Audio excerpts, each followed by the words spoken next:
আসসালামু আলাইকুম, স্বাগত জানাচ্ছি আরটিভির দুপুরের সংবাদে। আপনাদের সাথে আছি আমি পারভিন মিতু। জ্বালানি সংকটে দেশে যখন বিদ্যুৎ উৎপাদন ব্যাহত হয়ে নিয়মিত লোডশেডিং দিতে বাধ্য হচ্ছে সরকার, ঠিক এমন সময় দিন দুপুরে চুরি হচ্ছে বিদ্যুৎ। সড়কে চার্জের পয়েন্ট বসিয়ে চোরাই বিদ্যুতেই চার্জ হচ্ছে ব্যাটারি চালিত রিকশা। সিবিডির প্রতিবেদন বলছে প্রতিদিন জাতীয় গ্রিডের ৫%-এরও বেশি বিদ্যুৎ গিলে খাচ্ছে এই বাহনটি। ভুক্তভোগীরা বলছেন বিদ্যুৎ বিভাগের যোগসাজশেই চলছে চুরি। হরহামেশা এমন চুরির বিষয়ে সংবাদ মাধ্যমে মুখ লুকাচ্ছে বিদ্যুৎ বিভাগও। বিশেষজ্ঞরা বলছেন সরকারের উদাসীনতাই এই সংকট। মোহাম্মদ সাইমের রিপোর্টে থাকছে বিস্তারিত। সড়কের পাশ ঘেঁষে এভাবেই গড়ে উঠেছে ব্যাটারি রিকশার চার্জিং স্টেশন। খাম্বা থেকে লাইন নামিয়ে সড়কের নিচ থেকে পার করা হয়েছে এসব তার, যা বৃষ্টিসহ রাস্তায় পানি জমাট হলেই ঝুঁকি থাকে বিদ্যুতায়িত হবার। সরকার যেখানে বিদ্যুতে ভর্তুকি দিচ্ছে, সেখানে একদল চোর চক্র কিভাবে বিদ্যুৎ চুরি করছে সেটাই আমরা দেখাচ্ছি। সরাসরি মিটারে যে ট্রান্সমিটার রয়েছে, এখান থেকে কিন্তু সরাসরি লাইন নামিয়ে এভাবে কিন্তু তারা নিচে নামিয়েছে। এবং এই যে বিদ্যুতের তারটি দেখা যাচ্ছে, এই বিদ্যুতের তার যাতে মানুষজন যাতে সহজে বুঝতে না পারে, সেজন্য কিন্তু তারা কাঠ দিয়ে ঢালাই দিয়ে এর ভিতর থেকে কিন্তু বিদ্যুতের লাইনগুলো নিয়েছে। এবং আবার পিছনে যে এখানে অটোরিকশাগুলো দেখা যাচ্ছে, এই অটোরিকশাগুলো কিন্তু এই লাইন থেকেই কিন্তু চার্জ দেওয়া হচ্ছে। 2023 সালে মিরপুরে ঝিলপাড় বস্তির সামনের এই সড়কে বৃষ্টির পানিতে নেমে বিদ্যুতায়িত হয়ে মারা যায় 4 জন। স্থানীয়দের অভিযোগ, বিদ্যুৎ বিভাগের যোগসাজশে একইভাবে চলছে চোরাই বিদ্যুতের ব্যবসা। চোরা লাইন বন্ধ করা দরকার। একে একে 3-4 বার আমি গেছি অফিসে, হেরা কোনো গ্যারাজ্য করে না। কেন? হেরা কি টাকা খায়? সিহুল লাইনেরও সব হলো চোরা কারেন। এই এলাকা যত গাড়িতে হিয়াইছে সব চোরা লাইন। দিনের বেলা খুলি দেবো, রাতের বেলা নাগাবো। অন্তত এক খাম্বার থেকে 8 লক্ষ টাকার কারেন্ট চুরি হয় প্রতি মাসে। কথা বুঝছে? দেয়ার মানুষ নাই। সড়ক দখল করে শিল্প এলাকা তেজগাঁওয়ে গড়ে উঠেছে বহু চার্জিং স্টেশন ও গ্যারেজ। আর কিছু গ্যারেজে চার্জ দিতে কড়াই গাছকেই হোল্ডিং হিসেবে বেছে নিয়ে মিটার দিয়েছে বিদ্যুৎ বিভাগ। কোনো জায়গায় পিলারের সাথে আছেন, কি গাছের সাথে তো দেওয়ার কথা না। গাছের সাথে দিতে কিনা আমি জানি না, আর তাও জানা নাই। যদি এরকম থাকে, সেরকম কিছু তাহলে আমরা অবৈধ হিসেবে এটা চিট করি, করার পরে হয়তো জরিমানা স্বীকার হয় তারা। বিদ্যুৎ খাতে এমন অনিয়মের বিষয়ে ডিপিডিসির পরিচালক নূর আহমেদ দেন গণমাধ্যমে কথা বলায় মন্ত্রণালয়ের গোপন নিষেধাজ্ঞার দোহাই। তো আমি পার্টির সাথে কথা বলার জন্য স্পোর্টম্যান না আমরা, বুঝছেন?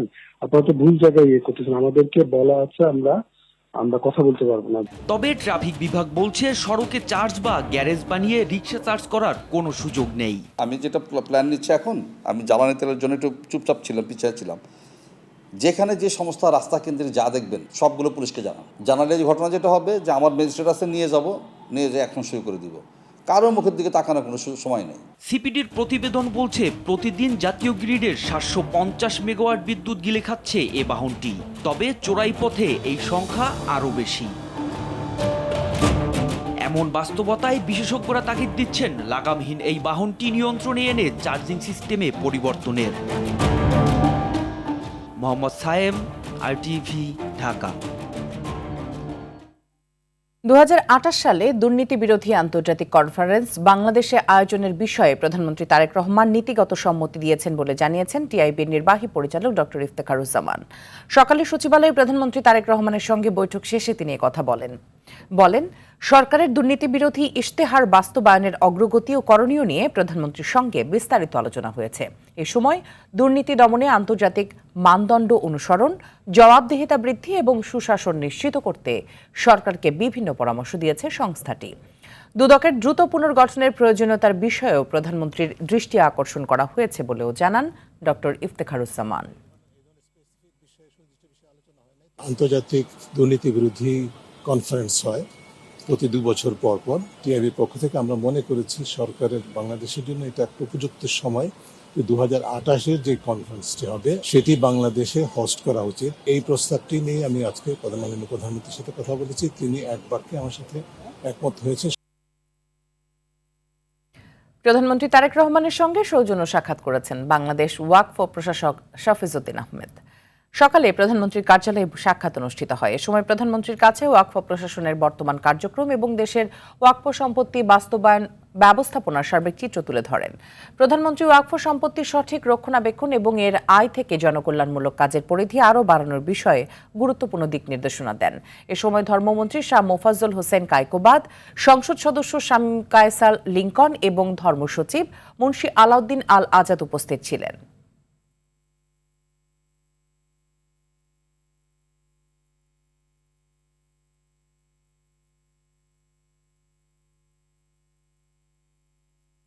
আইন শৃঙ্খলা পরিস্থিতি নিয়ন্ত্রণে অনির্দিষ্টকালের জন্য সেনাবাহিনীকে মাঠে না রাখার নীতিগত সিদ্ধান্ত নেওয়া হয়েছে বলে জানিয়েছেন স্বরাষ্ট্রমন্ত্রী সালাউদ্দিন আহমদ। সচিবালয়ের ব্রিফিংয়ে তিনি আরও বলেন, আইন শৃঙ্খলা নিয়ন্ত্রণে পুলিশ এখন অনেকটাই শৃঙ্খলায় ফিরে এসেছে। তাই আলাপ আলোচনার ভিত্তিতে সেনাবাহিনীকে ধীরে ধীরে ব্যারাকে ফিরিয়ে নেওয়া হবে। এক প্রশ্নের জবাবে মন্ত্রী বলেন, তালিকা করে বিশেষ অভিযান পরিচালনা করা হচ্ছে। ছোট বড় সকল অপরাধী আইনের আওতায় আনা হবে। এছাড়া সিলেট ও সুনামগঞ্জের পাথর উত্তোলন নিয়ে পরিবেশ আইন বিধিমালা অনুসরণ এবং ইকোবায়োলজি মেনে সীমিত পরিসরে পাথর উত্তোলন ইজারা দেওয়ার সিদ্ধান্ত নেওয়া হয়েছে বলে জানান স্বরাষ্ট্রমন্ত্রী সালাউদ্দিন আহমদ।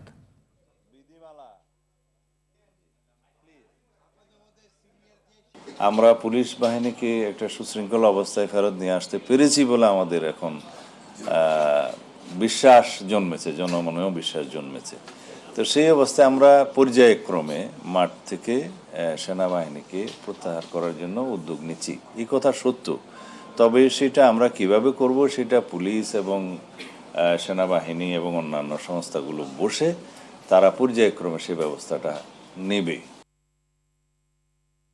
দেশের উত্তর ও দক্ষিণ উভয় প্রান্তেই প্রকৃতির বৈরী আচরণে বিপাকে পড়েছেন হাজারো কৃষক। পটুয়াখালীতে সপ্তাহব্যাপী টানা বৃষ্টিতে শত কোটি টাকার ফসল এখন পানির নিচে। অন্যদিকে উত্তরের শস্য ভাণ্ডার নওগাঁয় কালবৈশাখী ঝড়ে মাটিতে লুটিয়ে পড়েছে বোরো ধান। একদিকে ফসল হারানোর শঙ্কা, অন্যদিকে শ্রমিকের বাড়তি মজুরি। সব মিলে কৃষকের সোনালী স্বপ্ন এখন ফিকে হতে বসেছে। প্রতিনিধিদের পাঠানো তথ্যচিত্রে আরও জানাচ্ছেন লিওন আজাদ।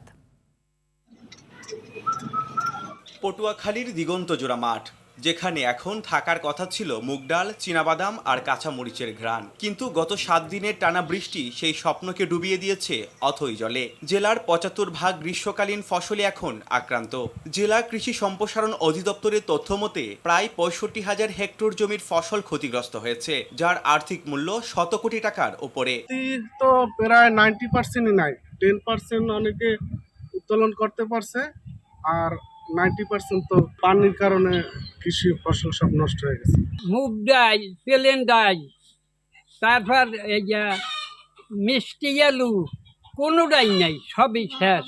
অন্যদিকে দক্ষিণের এই হাহাকারের রেশ যেন পৌঁছেছে উত্তরের শস্য ভাণ্ডার নওগাঁয়। সেখানে বোরো ধানের বাম্পার ফলন হলেও কালবৈশাখীর ঝড়ে 70% ধান এখন মাটিতে লুটিয়ে পড়েছে। মাঠে জমে থাকা পানিতে ধান পচে যাওয়ার আশঙ্কার পাশাপাশি কৃষকের গলার কাঁটা হয়ে দাঁড়িয়েছে শ্রমিকের বাড়তি মজুরি। সার ও ডিজেলের উচ্চ মূল্যের পর এই বাড়তি খরচ মেটাতে হিমশিম খাচ্ছেন প্রান্তিক কৃষকরা। গত বছর আমরা কাটছি যে খরচে, তার থেকে আমাদের 1.5 গুণ খরচ বেশি হয়ে গেছে। ধান পড়ে যাওয়ার কারণে ধান কাটিয়ে আমরা আগাইতে পারতেছি না।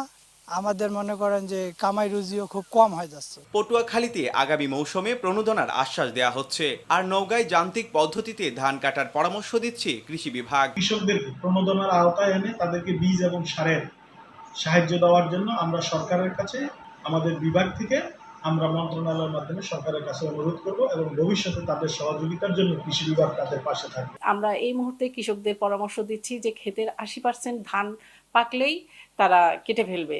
তারা যদি কোনো যান্ত্রিকীকরণের মাধ্যমে কাটতে চায়, তারা কৃষি অফিসে যোগাযোগ করলে কৃষি অফিস থেকেও সেই ব্যবস্থা করে দেওয়া হচ্ছে। প্রকৃতির সাথে যুদ্ধ করে বেঁচে থাকা এই কৃষকদের মুখে হাসি ফেরাতে দরকার দ্রুত সরকারি সহযোগিতা।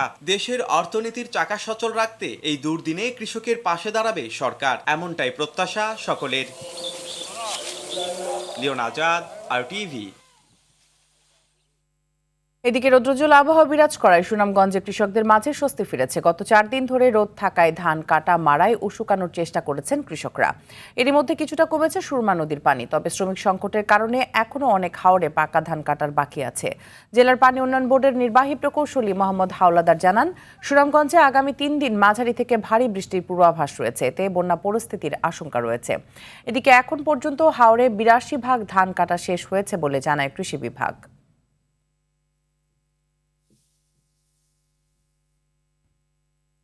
ইটভাটার বিষাক্ত গ্যাসে রংপুরের পীরগঞ্জের প্রায় 25 একর ধানের ফসল নষ্ট হওয়ার অভিযোগ উঠেছে। ক্ষতিগ্রস্ত কৃষকদের দাবি, দীর্ঘদিন ধরে ফসল নষ্টের কথা জানালেও কার্যকরী কোনো ব্যবস্থা না নেওয়ায় চরম ক্ষতির মুখে পড়েছেন তারা। তবে কৃষি বিভাগ বলছে কেবল লিখিত অভিযোগ পেলেই ব্যবস্থা নেওয়া হবে। রংপুরের পীরগঞ্জ থেকে মিনহাজুল ইসলাম মিলনের তথ্যচিত্রে আরও জানাচ্ছেন লামিয়া তানজিন মাহমুদ। রংপুরে পীরগঞ্জ উপজেলার শাহপুর এলাকায় বিস্তীর্ণ ধানক্ষেতের পাশেই গড়ে উঠেছে ইটভাটা। কৃষকদের অভিযোগ, ভাটা থেকে নির্গত ধোঁয়া ও বিষাক্ত গ্যাসে নষ্ট হয়ে যাচ্ছে তাদের স্বপ্নের ফসল। JKB নামের একটি ইটভাটার বিষাক্ত গ্যাসের সবচেয়ে বেশি ক্ষতিগ্রস্ত হয়েছে আশপাশের জমি। প্রায় 25 একর জমির ধান হলদে হয়ে শুকিয়ে যাচ্ছে বলে অভিযোগ কৃষকদের। ধানের শীষ পুড়ে যাচ্ছে, গাছের স্বাভাবিক বৃদ্ধি বাধাগ্রস্ত হচ্ছে। এতে ফলন কমে গিয়ে বড় ধরনের আর্থিক ক্ষতির আশঙ্কা করছেন তারা। স্থানীয়দের অভিযোগ, দীর্ঘদিন ধরে বিষয়টি প্রশাসনকে জানানো হলেও কার্যকর কোনো পদক্ষেপ নেয়নি সংশ্লিষ্ট কর্তৃপক্ষ। ভাড়া ইট পোড়ার পরে যে ধোঁয়াটা, গ্যাসটা, এই গ্যাসটা ছেড়ে দেওয়ার কারণে আমাদের এই ধানগুলাই ক্ষয়ক্ষতি হয়েছে। প্রায় 25 একর জমির মতো একবারে জ্বলে গেছে। আমার বাড়ির লেচি, আম এগুলোও নষ্ট হয়ে গেছে, ঝুরি ঝুরি পড়ে যাইতেছে, পয়সা। পরিবার 6 জন মানুষ খানিয়ালা, এই ধানের উপরেই আমি সবকিছু পরিবার বাঁচাই। আমার মনে করি আমি চাইতেছি ভাড়াও না থাকা। এ বিষয়ে উপজেলা কৃষি বিভাগ বলছে, মৌখিক অভিযোগ পেলেও লিখিত অভিযোগ পেলেই ব্যবস্থা নেওয়া হবে। সানারহাট ইউনিয়নের একটি ইটভাটার গ্যাসের কারণে কিছু বোরো ধানের ক্ষতি হয়েছে, যেটি আমরা মৌখিকভাবে জানতে পেরেছি। আমরা লিখিত কোনো অভিযোগ এখন পর্যন্ত কৃষকের কাছ থেকে পাইনি। আমরা লিখিত অভিযোগ পেলে সেই অনুযায়ী আমরা ব্যবস্থা গ্রহণ করব। আমরা কৃষককে পরামর্শ প্রদান করছি সেটি রিকভার করার জন্য। চোখের সামনে বিষাক্ত গ্যাসে যখন নষ্ট হচ্ছে কৃষকদের সোনালী স্বপ্ন, তখন লিখিত অভিযোগের অজুহাতে সাংবিধানিক দায়িত্ব থেকে কি নিজেদের সরিয়ে নিচ্ছে প্রশাসন, জানতে চান পীরগঞ্জবাসী। লামিয়া তানজিন মাহমুদ, RTV। সরকার দেশের জিডিপির 5% শিক্ষা খাতে বিনিয়োগের পরিকল্পনা নিয়েছে বলে জানিয়েছেন শিক্ষামন্ত্রী এহসানুল হক মিলন। বলেন, দক্ষ মানব পুঁজি তৈরি করতেই এই উদ্যোগ। সকালে রাজধানী বনানীতে এক সেমিনারে কথা জানান তিনি। এ সময় ডিজিটাল ক্লাসরুমের বিষয়ে বিগত সরকার ব্যর্থ ছিল বলে মন্তব্য করেন প্রধানমন্ত্রীর কার্যালয়ের মুখপাত্র ডক্টর মাহদি আমিন। বলেন, প্রধানমন্ত্রীর প্রতিশ্রুতি অনুযায়ী ইন্টারেক্টিভ ডিজিটাল ক্লাসরুম করার দিকে এগোচ্ছে বর্তমান সরকার। বাংলা ইংলিশের বাইরে তৃতীয় যে ভাষার আন্তর্জাতিক মূল্য রয়েছে, সরকার সেটি চালু করবে বলেও জানান তিনি।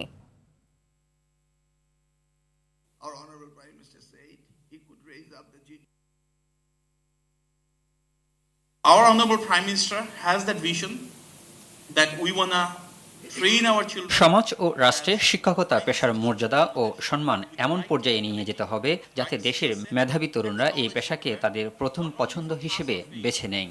But to become the citizens that the country aspires them to be. Our Honorable Prime Minister said he could raise up the GDP investment in the education sector. বিগত সরকারের আমলে শিক্ষা খাতে বিনিয়োগ কখনোই 1.5% বেশি যায়নি। দক্ষ মানব পুঁজি তৈরি করতেই শিক্ষায় বিনিয়োগ বাড়ানোর লক্ষ্যে কাজ করছে সরকার। প্রাথমিক পর্যায়ে শিক্ষা নিশ্চিতের সঙ্গে সঙ্গেও দক্ষতাও বৃদ্ধি প্রয়োজন। What is the answer? গণতান্ত্রিক আন্দোলনে হওয়া শহীদদেরকে যারা উপহাস করেছে তাদেরকে দেশ থেকে পালিয়ে যেতে হয়েছে বলে মন্তব্য করেছেন বিএনপির ভাইস চেয়ারম্যান শামসুজ্জামান দুদু। সকালে জিয়া শিশু কিশোর সংগঠনের 38তম প্রতিষ্ঠা বার্ষিকী উপলক্ষে রাজধানীর শেরে বাংলা নগরে শহীদ রাষ্ট্রপতি জিয়াউর রহমানের সমাধিতে শ্রদ্ধা নিবেদন শেষে তিনি একথা বলেন। বিএনপির ভাইস চেয়ারম্যান বলেন, গায়ের জোরে 3টি নির্বাচনে তথাকথিত বিজয়ের মাধ্যমে যে দমভুক্তি করা হয়েছে তাতে মুক্তিযুদ্ধ ম্লান হয়েছে।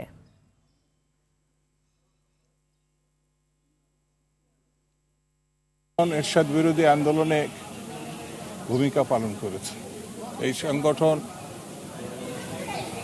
গত পতিত গণহত্যাকারী এবং গায়ের জোরে 3টা নির্বাচনে তথাকথিত বিজয়ের মাধ্যমে যে দমভক্তি করেছে তা আমাদের মুক্তিযুদ্ধকে মিলান করেছে।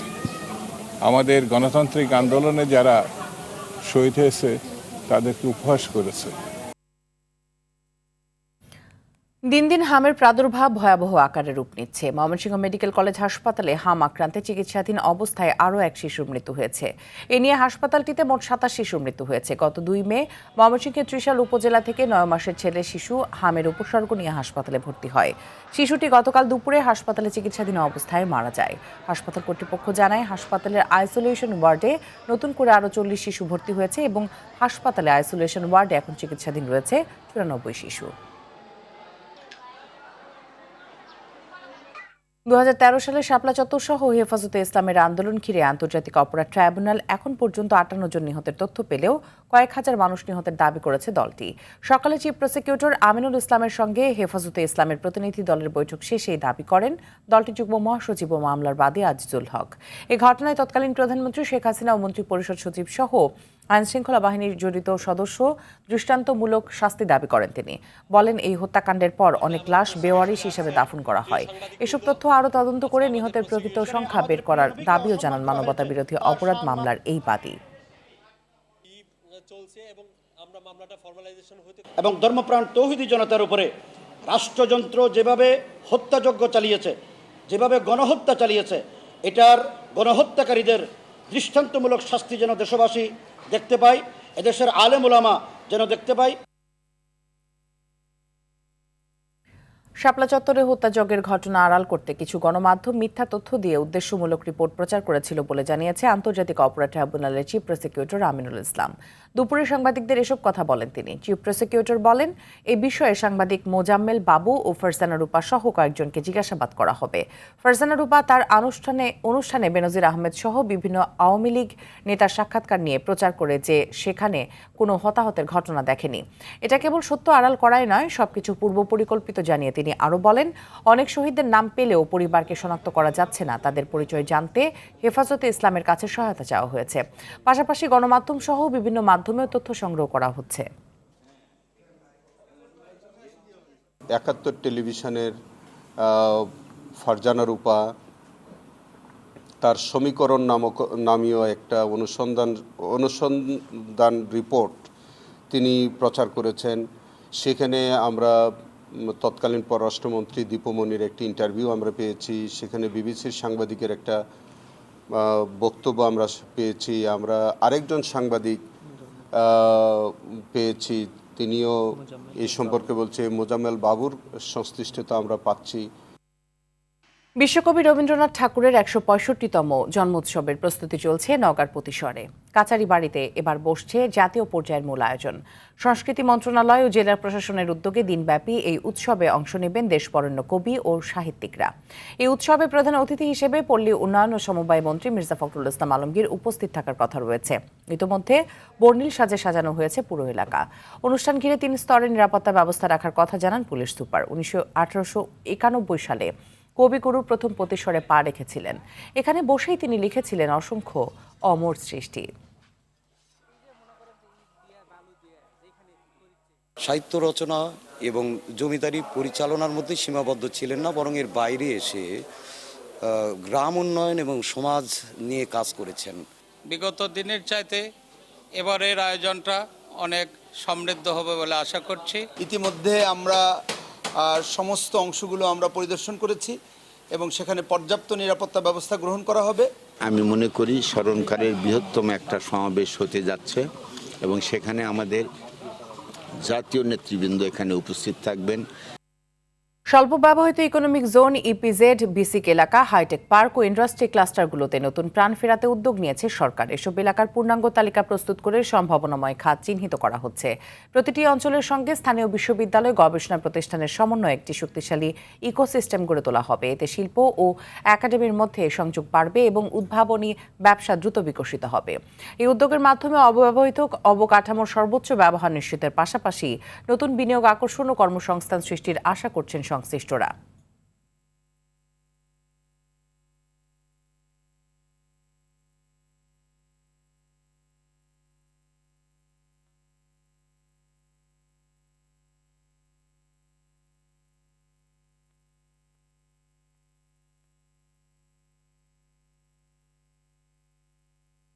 আগামী 5 বছরে কমপক্ষে 20,000 কিলোমিটার খাল পুনর্খনন করার কথা জানিয়েছেন পানি সম্পদ মন্ত্রী মোহাম্মদ শহীদ উদ্দিন চৌধুরী অ্যানি।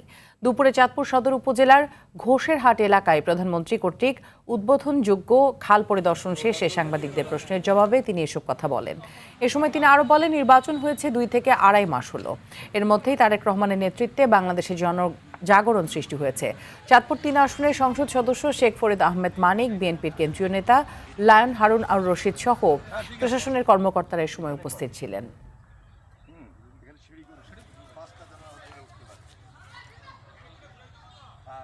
এই কর্মসূচির মাধ্যমে আমাদের মেইন টার্গেট যেটা, আগামী 5 বছরে কমপক্ষে 20,000 কিলোমিটার খাল আমরা পুনঃখনন করব, যার থেকে সম্পূর্ণ সুবিধা আমরা এই দেশের জনগণের প্রয়োজনে জনস্বার্থে আমরা গ্রহণ করব। ন্যাশনাল লাইফ ইন্স্যুরেন্স আন্তর্জাতিক সংবাদ। বিজেপি নেতা শুভেন্দু অধিকারীর ব্যক্তিগত সহকারী চন্দ্রনাথ রথকে গুলি করে হত্যা করা হয়েছে। বুধবার রাতে উত্তর 24 পরগনার মধ্যম গ্রামের যশোর রোড সংলগ্ন দোহরিয়া এলাকায় এই ঘটনা ঘটে। হামলায় চন্দ্রনাথের সঙ্গে থাকা আরও একজন গুলিবিদ্ধ হয়েছেন। এদিকে পশ্চিমবঙ্গ বিধানসভার মেয়াদ শেষ হচ্ছে আজ। মুখ্যমন্ত্রী মমতা বন্দ্যোপাধ্যায় এখনও পদত্যাগ না করার সিদ্ধান্তে অটল থাকায় রাজ্যে রাষ্ট্রপতি শাসন জারির সম্ভাবনা তৈরি হয়েছে। বিস্তারিত জানাচ্ছেন সামিউল শিহাব। পশ্চিমবঙ্গের বিধানসভা নির্বাচনের ফল ঘোষণার পর রাজ্যের বিভিন্ন জায়গায় সহিংসতার ঘটনা ঘটছে। এর মধ্যেই জয়ী বিজেপি নেতা শুভেন্দু অধিকারীর ব্যক্তিগত সহকারী চন্দ্রনাথ রথকে গুলি করে হত্যা করেছে দুর্বৃত্তরা। বুধবার রাতে একটি মোটর বাইকে এসে দুষ্কৃতিকারীরা গাড়ি আটকে পরপর কয়েকটি গুলি চালায়। এতে ঘটনাস্থলে গুরুতর আহত হন চন্দ্রনাথ রথ। পরে তাকে হাসপাতালে নেওয়া হলে চিকিৎসকরা মৃত ঘোষণা করেন। একই ঘটনায় আরও একজন গুলিবিদ্ধ হয়ে নার্সিংহোমে চিকিৎসাধীন রয়েছেন। স্থানীয় সূত্রে জানা যায়, একটি স্করপিও গাড়িতে করে কলকাতা থেকে মধ্যমগ্রামের দিকে ফিরছিলেন চন্দ্রনাথ রথ। যশোর রোড সংলগ্ন এলাকায় পৌঁছলে হামলাকারীরা মোটরবাইকে এসে গাড়ি ঘিরে ধরে গুলি চালায়। ঘটনার পর এলাকায় ব্যাপক উত্তেজনা ছড়িয়ে পড়ে। খবর পেয়ে ঘটনাস্থল ঘিরে ফেলে পুলিশ, র্যাপিড অ্যাকশন ফোর্স এবং কেন্দ্রীয় বাহিনী। পরে গুলিবিদ্ধ গাড়িটি উদ্ধার করে পুলিশ হেফাজতে নেওয়া হয়। তদন্তে নেমে আশপাশের সিসিটিভি ফুটেজ দেখা শুরু করে পুলিশ। হামলার পেছনে রাজনৈতিক উদ্দেশ্য আছে কিনা তাও খতিয়ে দেখা হচ্ছে। কমফোর্টেবলি এগিয়ে আছে গোটা রাজ্য। এদিকে পশ্চিমবঙ্গ বিধানসভার মেয়াদ শেষ হচ্ছে আজ। ইস্তফা না দিলে আনুষ্ঠানিকভাবে আজকের দিন পর্যন্ত রাজ্যের মুখ্যমন্ত্রী থাকবেন মমতা বন্দ্যোপাধ্যায়। 7 মে পার হলেই তার মুখ্যমন্ত্রীর পদ থাকবে না। তবে নির্বাচনে হারের পরও এখনো পদত্যাগ না করার সিদ্ধান্তে অটল Mamata. I can fight anywhere. বুধবার দলীয় বিধায়কদের সঙ্গে বৈঠকে মমতা জানান, নির্বাচন পরবর্তী সহিংসতার বিরুদ্ধে আদালতে যাবে তার দল। এছাড়া নির্বাচনে কারচুপির অভিযোগে ইস্তফা না দেওয়া মমতা জোর দিয়ে বলেছেন, তাকে বরখাস্ত করে রাজ্যে রাষ্ট্রপতির শাসন জারি হলেও পদত্যাগ করবেন না তিনি। তার এই রণংদেহী মনোভাবকে কেন্দ্র করে রাজ্য প্রশাসনে অনিশ্চয়তা তৈরি হয়েছে। সামিউল শিহাব, RTV। এবারে ইরান যুদ্ধ শেষ হওয়ার ইঙ্গিত দিয়েছেন যুক্তরাষ্ট্রের প্রেসিডেন্ট ডোনাল্ড ট্রাম্প। তবে যুক্তরাষ্ট্রকে পাঠানো এক বার্তায় ইরানে নতুন করে হামলা শুরুর ইচ্ছার কথা জানিয়েছে ইসরায়েল। এদিকে অশান্ত হরমুজে শান্তি ফিরিয়ে আনার লক্ষ্যে অঞ্চলটির বিভিন্ন সংকট নিয়ে বৈঠক করেছে ইরান ও চীন। সেখানে যুক্তরাষ্ট্রের সঙ্গে একটি ন্যায্য ও পূর্ণাঙ্গ চুক্তিতে যেতে তেহরানের সম্মতির কথা জানিয়েছেন ইরানের পররাষ্ট্রমন্ত্রী আব্বাস আরাকচি। অন্যদিকে দেশটির প্রেসিডেন্ট মাসুদ পেজেশকিয়ান বলেছেন, নৌ অবরোধ বজায় রেখে আলোচনার নামে পেছন থেকে ছুরি মারছে যুক্তরাষ্ট্র। দুপুরের সংবাদ এ পর্যন্ত। জেলা সংবাদ বিকেল 4:05টায় দেখার আমন্ত্রণ রইল। ধন্যবাদ সবাইকে।